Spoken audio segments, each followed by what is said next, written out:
दोस्तों हमने ऐसी सहरी करनी है जो ना सिर्फ आपको हेल्दी रखे बल्कि आपके जिस्म की सफाई करे, आपके जिस्म से जहरीले मादों को निकाल बाहर करे, डिटॉक्सिफिकेशन करे, इसके अलावा आपकी बॉडी को एफिशिएंट बना दे। दोस्तों सहरी की शुरुआत हमने करनी है नींबू पानी से। और नींबू पानी कैसे बनाएंगे? आपने एक गिलास सादा पानी का लेना है, उसमें ना तो आपने चीनी डालनी है और ना ही नमक का इस्तेमाल करना है, बल्कि सिर्फ सादा पानी में अगर मीडियम साइज का नींबू है तो एक नींबू उसमें रस ऐड करेंगे, अगर छोटे नींबू है तो 2 नींबू का रस हम उस पानी एक गिलास पानी में ऐड करेंगे और एक सादा सा नींबू पानी बनाएंगे और इससे अपनी सहरी की शुरुआत करेंगे। इसका मकसद क्या है? इसका मकसद ये है कि आपके जो इलेक्ट्रोलाइट बैलेंस है थ्रू आउट द डे वो बरकरार रहे। नींबू पानी लेने के 5 मिनट बाद आप अपनी सहरी लेने का आगाज कर सकते हैं। देखें दोस्तों, सहरी में आपने कुछ बातों का ख्याल रखना है। पहली चीज कि आपने फाइबर रिच फूड लेना है, ऐसा खाना खाना है जिसमें फाइबर की मिकदार ज्यादा हो। अगर आपके खाने में फाइबर की मिकदार ज्यादा रहेगी तो ना सिर्फ लंबे अरसे तक आपका पेट फुल रहेगा, आपको जल्दी भूख नहीं लगेगी, इसके अलावा आपको कब्ज वगैरह का मसला भी नहीं होगा, क्योंकि आपको पता है कि गर्मियों के रोजे हैं, आपके जिस्म से हर वक्त पानी निकलता रहेगा और आप शाम तक जब तक रोजा खुलता नहीं आप पानी का इस्तेमाल नहीं कर सकते। फाइबर ये करेगा कि फाइबर आपके जिस्म में पानी को एकदम से ड्राई आउट होने से रोकता है, इसलिए फाइबर रिच फूड इस्तेमाल करें। आप कोशिश करें कि आप पराठा इस्तेमाल करें। पराठा में ये होगा, एक तो आपको फाइबर आ जाता है, दूसरा जो है आटा जो है वो बहुत आराम से स्लोली हजम होता है बानिस्बत चावलों के। सहरी में मैं हमेशा लोगों को मना करता हूँ कि आपने चावल अकेले इस्तेमाल नहीं करने, क्योंकि चावल बहुत जल्दी हजम हो जाते हैं। चावल अगर आप सिर्फ अकेले चावल इस्तेमाल करते हैं तो बहुत जल्दी ही आपको दोबारा भूख लग जाएगी। इसलिए कोशिश करें या तो पराठा इस्तेमाल करें। पराठे से ना सिर्फ फाइबर बल्कि जो है फैट्स वो भी आपके जिस्म को मिल जाते हैं। अगर आप अकेले चावल इस्तेमाल करते हैं तो वो मैं सख्ती से मना करूंगा। हाँ, अगर चावल प्लस रोटी इस्तेमाल की जाए, यानी चावल की एक प्लेट ले ली जाए और एक चपाती ले ली जाए, तो वो कॉम्बिनेशन भी बेस्ट है। इसके अलावा आप कोशिश करें कि एक बॉइल्ड एग लाजमी इस्तेमाल करें, क्योंकि हमने प्रोटीन लेना है और अंडे से बेहतर और क्या हो सकता है प्रोटीन की शक्ल। तो कोशिश करें कि एक उबला हुआ अंडा, फ्राई अंडे की नहीं बात कर रहा, मैं सिर्फ उबले हुए बॉइल्ड एग की बात कर रहा हूँ, वो ले लिया जाए, बहुत अच्छा है। इसके अलावा कोशिश करें कि जो प्रोटीन आपका है पोर्शन खाने में वो बिल्कुल इतना ज्यादा ना हो और बहुत ज्यादा कम भी ना हो, क्योंकि हमने सहरी में प्रोटीन का पोर्शन ज्यादा नहीं लेना। उसका वजह क्या है? देखें, प्रोटीन जब आप लेते हैं तो आपको बहुत ज्यादा प्यास लगेगी, तो 2 बोटियों से ज्यादा आपने बोटियां नहीं लेनी, बहुत ज्यादा गोश्त का इस्तेमाल नहीं करेंगे, बहुत ज्यादा प्रोटीन का इस्तेमाल नहीं करेंगे, क्योंकि अगर आप ऐसा करते हैं तो बहुत जल्दी आपको प्यास महसूस होगी, क्योंकि प्रोटीन अगर आप लेते हैं तो वो पानी कंज्यूम करता है हजम होने के लिए। दोस्तों सलाद का इस्तेमाल लाजमी करें, क्योंकि सलाद में ना सिर्फ आपको जो है आपको खाना हजम आवर बनाती है, बल्कि सलाद के जरिए जो है एंटीऑक्सीडेंट्स आते हैं। इसके अलावा सलाद आप में आपके खाने में फाइबर ऐड करती है और सलाद अगर आप इस्तेमाल करते रहेंगे तो आप कब्ज से भी बचे रहेंगे। इसके अलावा दही का इस्तेमाल आपने जरूर करना है। 1 पाव दही मैं रिकमेंड करता हूँ कि अगर जो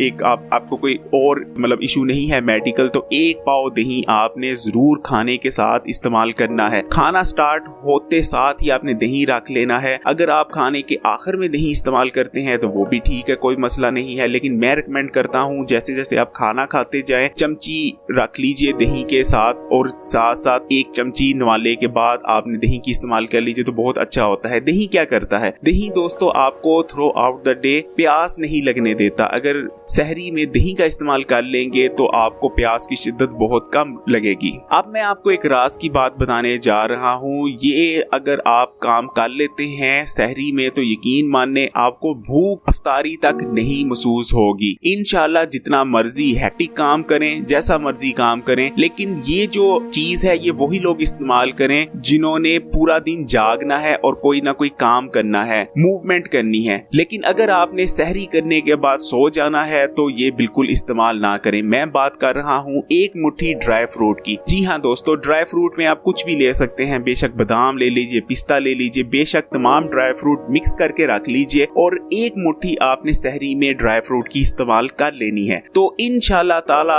मैं शर्तिया कहता हूँ पूरा दिन आपको भूख की शिद्दत महसूस नहीं होगी, पूरा दिन आप इंशाल्लाह फुल रहेंगे। देखिए जो ड्राई फ्रूट होते हैं वो एक तो उसमें उनमें कैलोरीज बहुत ज्यादा होती हैं, इसके अलावा उनमें ऑयल होता है जो आपको भूख नहीं लगने देता और आपकी जो न्यूट्रिशन है उसको भी बरकरार रखता है। इसके बाद आप कोशिश करें कि आप लस्सी का इस्तेमाल करें, लेकिन लस्सी कौन सी, नमकीन, और वो भी बहुत कम नमक के साथ। मीठी लस्सी हरगिज इस्तेमाल नहीं करनी, बल्कि आपने किसी किस्म का लाल शरबत या पीला शरबत या किसी किस्म का चीनी मिला शरबत इस्तेमाल नहीं करना। आगे जाके आपको मैं ड्रिंक्स की भी बताता हूँ कि आप कौन कौन से ड्रिंक्स ले सकते हैं, लेकिन लाल शरबत हरगिज इस्तेमाल नहीं करेंगे। दोस्तों उसके बाद बात कर लेते हैं फलों की। आपने सहरी में हरगिज कोई फल इस्तेमाल नहीं करना, क्योंकि जैसा कि मैं कई वीडियो में बता चुका हूँ, खाना खाने के बाद कभी भी फल का इस्तेमाल नहीं करेंगे। इसलिए सहरी में आपने, मैं सख्ती से फिर कह रहा हूँ, किसी किस्म के कोई फल का इस्तेमाल नहीं करेंगे। अब बात कर लेते हैं कुछ ड्रिंक्स की, क्योंकि कुछ लोग जो है जब आप खाना खुना खा लेते हैं, सहरी कर लेते हैं, तो कुछ पीने को दिल करता है, क्योंकि जारी बात है गर्मी के रोजे हैं, आपने पानी स्टोर करना है। तो कोशिश करें कि आप लस्सी का इस्तेमाल करें। इसके अलावा आप दूध और शहद का इस्तेमाल कर सकते हैं। ना सिर्फ आपको आपके जिस्म में एनर्जी आएगी, शहद बहुत जबरदस्त एनर्जी देता है, एंटीऑक्सीडेंट है, बल्कि अगर आप दूध शहद इस्तेमाल करेंगे तो वो भी लंबे अरसे तक प्यास नहीं लगने देता। और मैं सख्ती से मना करूंगा लाल शरबत, पीला शरबत, नीला शरबत, या ये जो मुख्तलिफ पाउडर फॉर्म में आए हुए हैं कि आप पानी में घोलते हैं और शरबत बन जाता है, इस किस्म का कोई ड्रिंक नहीं लेना। प्रोसेस्ड चीनी आपने हरगिज इस्तेमाल नहीं करनी, सफेद चीनी या चीनी मिला शरबत हरगिज इस्तेमाल नहीं करेंगे, और ना ही आप फल इस्तेमाल करेंगे। और दोस्तों एंड में जो है कोशिश करें कि चाय का इस्तेमाल हरगिज ना करें, लेकिन कुछ लोग होते हैं जिनको तलब होती है तो वो लाजमी इस्तेमाल करते हैं सहरी में चाय का। तो अगर आप को भी तलब होती है चाय की तो आप सिर्फ 1 कप इस्तेमाल करें, क्योंकि अगर आप चाय का इस्तेमाल करते हैं तो चाय पेशाब आवर है, यानी चाय के इस्तेमाल के बाद आपको पेशाब आता है और आपका पानी, जिस्म का पानी निकल जाता है। इसलिए कोशिश करें कि 1 कप चाय इस्तेमाल करें। अदरवाइज मैं रिकमेंड करता हूं कि चाय का इस्तेमाल हरगिज ना करें। इस तरह आप लंबे अरसे तक प्यास की शिद्दत से बचे रहेंगे। और अगर आपने चाय का इस्तेमाल करना ही है तो ग्रीन टी अगर आप कर लें तो वो भी आपकी जो चाय की तलब है उसको खत्म करती है।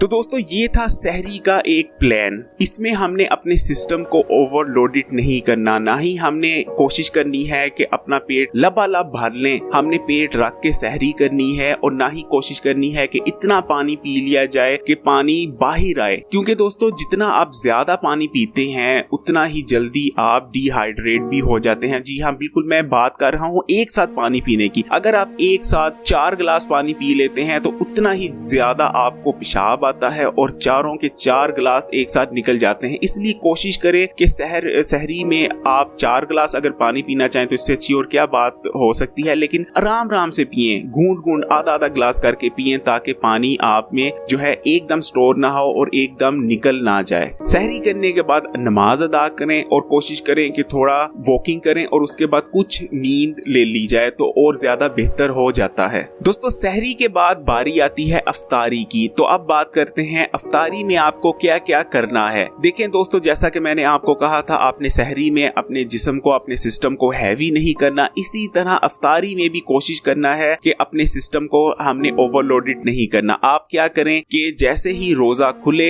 तो आप कोशिश करें नमक या खजूर से रोजा अफ्तार करें। एक तो ये सुन्नत है, नबी करीम सल्लल्लाहु अलैहि वसल्लम नमक या खजूर से ही रोजा अफ्तार किया करते थे। सुन्नत भी पूरी हो जाएगी, लेकिन इसमें जो हिकमत है उसको समझ लीजिए। देखें दोस्तों, गर्मी हो या सर्दी हो, जब भी आप रोजा रखते हैं तो आपका, जब आप अफ्तारी तक पहुंचते हैं, आपके जिस्म से बहुत ज्यादा पानी निकल चुका होता है और इसी तरह नमकियात भी निकल चुके होते हैं। अगर आप नमक से रोजा खोलते हैं वो भी बहुत अच्छा है, जिसमें में नमकियात की कमी पूरी होती है। और इसी तरह अगर आप खजूर से रोजा खोलते हैं, क्योंकि हमने कुछ खाया पिया नहीं होता था, खजूर क्विक एनर्जी देती है। इसके अलावा खजूर में बहुत जबरदस्त नमकियात और मिनरल्स होते हैं जो आपके पूरे दिन की जो थकन है और पूरे दिन की जो एनर्जी की कमी है वो एकदम पूरी कर देते हैं। रोजा खोलने के बाद दोस्तों पानी पीजिए। 1 गिलास इस्तेमाल कर सकते हैं, 2 गिलास भी इस्तेमाल कर सकते हैं, जितना आपका प्यास है, लेकिन बहुत ज्यादा एकदम पानी नहीं पी लेना। कोशिश करें, मैं तो 1 गिलास से ज्यादा रोजा खोलने, अफ्तार करने के के बाद फौरी 1 गिलास से ज्यादा पानी नहीं इस्तेमाल करता, लेकिन आप 2 गिलास भी इस्तेमाल कर सकते हैं। लेकिन मैं फिर सख्ती से मना करूंगा, किसी किस्म का लाल शरबत इस्तेमाल नहीं करेंगे या किसी किस्म का ऐसा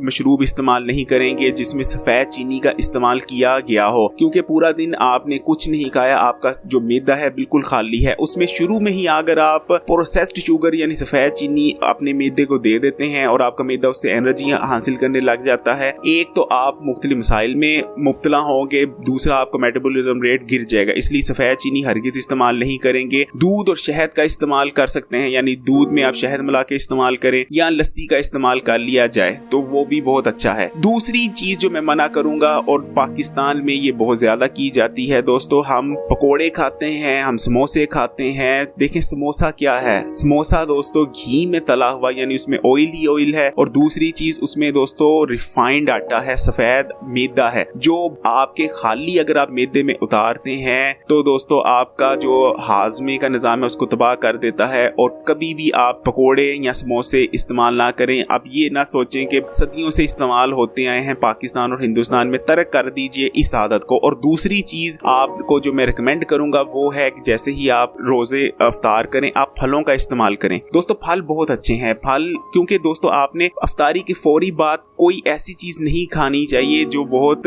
मुश्किल हो हजम करने के लिए आपके मैदे के। लाइट चीजों का इस्तेमाल करें, और फलों से ज्यादा लाइट और क्या चीज हो सकती है। आप केले का इस्तेमाल करें, आप तरबूज बहुत जबरदस्त है। अगर आप तरबूज इस्तेमाल करते हैं, ना सिर्फ आपके जिस्म में जो पानी की कमी है उसको पूरा करता है, बल्कि बहुत जबरदस्त न्यूट्रिशन देता है, एनर्जी देता है। इसी तरह आप मुख्तलिफ फ्रूट्स का इस्तेमाल कर सकते हैं। करारी चटपटी चीज खाने का दिल कर रहा है तो आप फ्रूट चाट इस्तेमाल कर सकते हैं, आप चना चाट इस्तेमाल कर सकते हैं, लेकिन एकदम से रोटी चावल का इस्तेमाल हरगिज मत करें।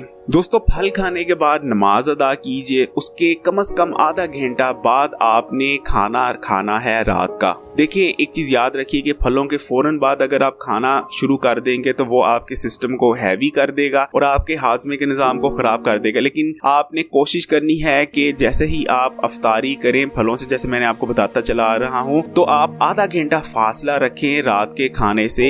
उससे ये होगा कि आपका सिस्टम जो है वो फल हजम करेगा, उसे न्यूट्रिशन भी मिल जाएगी, एनर्जी भी मिल जाएगी, और दूसरी चीज आपका जो हाजमे का निजाम है वो पूरी तरह से स्टार्ट हो जाएगा। उसके बाद आप खाना खाएंगे तो बहुत अच्छी तरह से आपका जिस्म उसको हजम करेगा और उससे एनर्जी लेगा। देखें दोस्तों अब बात कर लेते हैं खाने की। मैं जब फल का इस्तेमाल करता हूं तो उसके मैं तकरीबन 2 या 1.5 से 2 घंटे बाद खाना खाता हूं। मैं अपनी रूटीन बता रहा हूं, लेकिन आप आधा घंटा बाद खा सकते हैं। खाने में आप क्या खाएंगे, जैसा कि मैंने दोस्तों सहरी टाइम मना किया था कि आप चावल इस्तेमाल नहीं करेंगे, अकेले चावल और चपाती इस्तेमाल करेंगे। इसी तरह अफ्तारी में मैं आपको सजेस्ट करता हूं और रिक्वेस्ट करता हूं कि चावलों का इस्तेमाल करें। देखें दोस्तों चावल बहुत आसानी से हजम होते हैं और पूरा दिन हमने कुछ नहीं खाया, कुछ नहीं पिया, इसलिए रात के खाने में हमने अपने मैदे पर बोझ नहीं डालना। तो कोशिश करें कि रोटी या चपाती परांठा वगैरह इस्तेमाल कम करें और चावलों का इस्तेमाल ज्यादा करें। चावल आसानी से हजम होते हैं, क्योंकि दोस्तों रात के खाने के बाद आपने आमतौर पर सो जाना है या नहीं भी सोना तो आपने उसके बाद जो है दोबारा सहरी करनी है, इसलिए अपने मैदे पर आपने प्रेशर नहीं डालना, बोझ नहीं डालना। इसके अलावा प्रोटीन का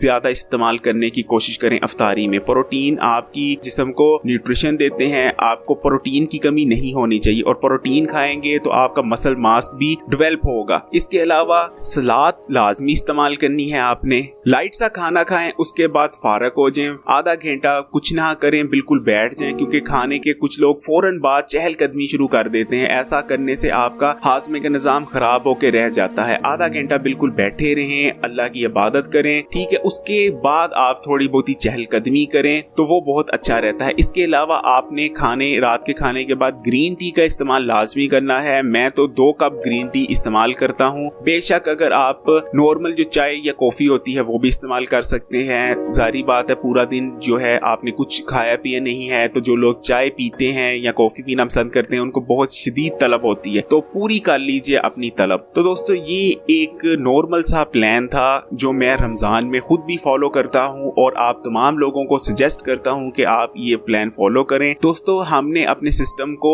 ओवरलोड नहीं करना रमजान के रोजों के दौरान। आप अपने सिस्टम को लाइट रखें, अपने जिस्म को लाइट रहने दीजिए, कम खाएं लेकिन ऐसा खाएं जो आपके जिस्म को न्यूट्रिशन दे। फिर देखें ईद तक कैसे आप फिट होते हैं, और अगर ये डाइट प्लान आप फॉलो करते हैं तो आप ईद पर नोट करेंगे कि आपके चेहरे पर ग्लो होगी, आपका जो एक्स्ट्रा वजन था वो भी कुछ कम हुआ होगा, लेकिन हेल्दी तरीके से। दोस्तों, आप तमाम लोगों को रमजान मुबारक, और जो लोग मुझे रमजान की मुबारकबाद देना चाहते हैं कमेंट करके दे सकते हैं, बहुत मशकूर होऊंगा आपका। इस वीडियो को लाइक करें, शेयर करें, और अगर अभी तक Hakim Ali health and beauty tips को सब्सक्राइब नहीं किया या पहली दफा इस चैनल पे आए हैं तो लाल बटन दबा के सब्सक्राइब भी कीजिए। उसके बाद एक बेल का आइकॉन आएगा, उसको भी दबा देना है। हकीम अली इजाजत चाहता है।